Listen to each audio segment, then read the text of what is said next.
Hello? Can you hear me? Yes. Okay. Sorry, I have to put this in my pocket first. Thanks, Nicolas, for the invitation to speak here tonight. It's a tremendous honor to be in such a high respected list of guests, the first speaker. And it's also, for me, a pleasure to talk about René Daniëls. We'll start straight away with the portrait. Made in 1979 by Paul Andriessen. Paul Andriessen is the gallerist, friend of René Daniëls. And this photo was made in 1970, sorry. And this was in Daniëls' house, which was a former industrial building on the edge of the city of Eindhoven, where he also had a studio. Now, here the artist is 29 years old. His clothing, his hairdo, the interior maybe speak of the end of the 70s, of the era of punk and new wave, of plug in and play and do it yourself. René Daniëls was and still is an important artist for many of my generation. His work was different from what we were used to in the Netherlands. It was playful, it was intelligent, it was unhindered by dogmas, and I think many agree with me that Daniëls brought Dutch painting a new spirit, a sense for adventure, and he made painting vital and relevant again for us. Now, I came to know René in 1983 when I was a student at the art school in Tilburg, where René Daniëls used to teach. In 1984 I visited his studio a couple of times, and his house. I remember there was a print of Marcel Broodhuis, so I'm very happy we have the palm there. There was a print of Marcel Broodhuis in his house. It was called Les Animaux de la Ferme. It's a poster where you see cattle and the cows have the names of automobiles there. René just bought, then when I visited him, he just bought these prints, 4 prints of Broodhuis, who he greatly admired. The house was always littered with notes and drawings and records and books. And I also recall an anonymous painting from the flea market which he bought and which he hung on its side. So it was a seascape, but because it was hung in a 90-degree angle, it looked like a tree. After graduating in 1983, I spent 2 weeks with René Daniëls and a friend of mine, Egbert Aerts, in New York, where René Daniëls had rented an apartment in Queens on 21st Street, and we have been in touch on and off since then. Another portrait in 1983, also a photo by Paul Andriessen. I think of Daniëls, and many do with me, of a very charming and charismatic personality. René Daniëls was always very decisive about his artistic positions. He was very self-conscious of his role as an artist. But he was also sensitive to critique, and his periods of being relaxed were often exchanged for moments of stress. Already before his career took off, he had been in treatment for psychic complaints, and those who know René Daniëls from those days remember him always with a lot of dispirants and a lot of red wine. Now, I wrote this essay on Daniëls' work for the art magazine Metropolis M, which was recently republished by Museum de Pont, and I wrote about Daniëls' fascination for painting as a fleece, for painting as a play of appearances and disappearances. But now, in this talk, we will focus on some personal experiences from me and people who are close to René Daniëls and who have witnessed the development of his work. We'll do a quick scan of his work, look at a few of the highlights, and after that we'll focus on some younger artists who have been influenced by René's work and who recognize him and who honor him as an important forerunner.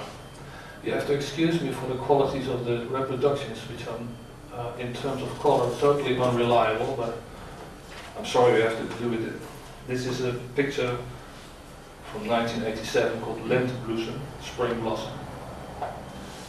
And here it's almost indexical of what Daniëls was trying to do. What you see is image and language.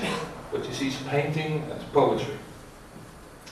What René Daniëls was looking for was what he called a combination of, on the one hand, visual poetry and on the other, painting.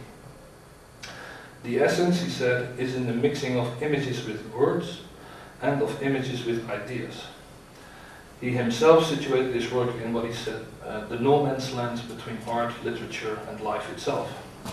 Now what we see here is more than just a wink to Vincent van Gogh's blossoming trees. This image refers to the growth of an oeuvre. It's a kind of pedigree, if you wish, of Daniëls' own work, where one painting originates from the other and refers back to the previous one. The blossoms are the titles of works. You can read Ballet de Beaux-Arts, Eindhoven, niet Eindhoven, paintings we will come across later tonight. The image can also be read as a plan, as a map, with canals and warehouses with names, like you see in Amsterdam, where René Daniëls lived in 1987, when he bought this house on the Gelderse Kade, and where he has painted this picture. An artist mapping his own oeuvre. That's characteristic of the high level of self-reflection in the painting of René Daniëls. An English critic wrote about this, Sasha Craddock, I quote her now, "It carries a consciousness of the role of the artist, and therefore of an artwork within the art world. An ability to merge so much potential within a light and playful surface, however, comes out of a secure understanding of the role of art itself, and the active assumption that painting can be a metaphorical place for thought and possibility." Now, Daniëls had this ability to fuse a pleasure in painting with critical, humoristic comments upon art and life in the art world. His work is a continuous reflection on the realm of painting, and shows at the same time how entertaining painting can be in the post-medium era of art. Now, this blossoming oeuvre came about in only 10 years' time, between 1977 and 1987. In December 1987, when René Daniëls was 37 years old, he was struck by a brain aneurysm from which he never fully recovered. And because of this stroke, the artist can no longer speak properly, and he can only with great difficulty use his right arm. Nevertheless, he's still working every day, producing small drawings and pictures. But tonight we will have a look at the work that he produced in those 10 years, between 77 and 87, the era known as the greedy 80s, which was defined by Reaganomics, Thatcherism and a booming art market. The first pictures came about on large-scale formats, came about in the end of the 70s, like this one, the painting of a record spinning around.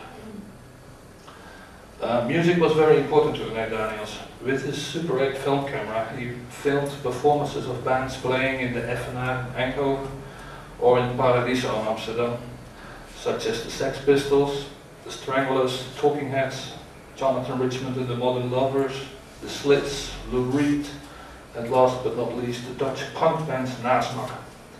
Daniëls was looking for a pictorial equivalent for the energy of punk. It is remarkable that these first canvases are devoted to subjects like a record or a book or a camera. These paintings focus on the carrier, on the work of art as a carrier of information and of meaning. Daniëls, right from the beginning, situates his painting in relation to music, literature and film. One of his concerns was what he named the conspiracy of the senses. Marcel Broodhaas referred to this when he wrote, Charles Baudelaire peint, René Magritte écrit. So when reading Baudelaire, one imagines images. When seeing a painting of René Magritte, one thinks of words and sentences. That is what art is all about, Daniëls declared. It's about what's going on in your mind. The head is the darkroom of painting.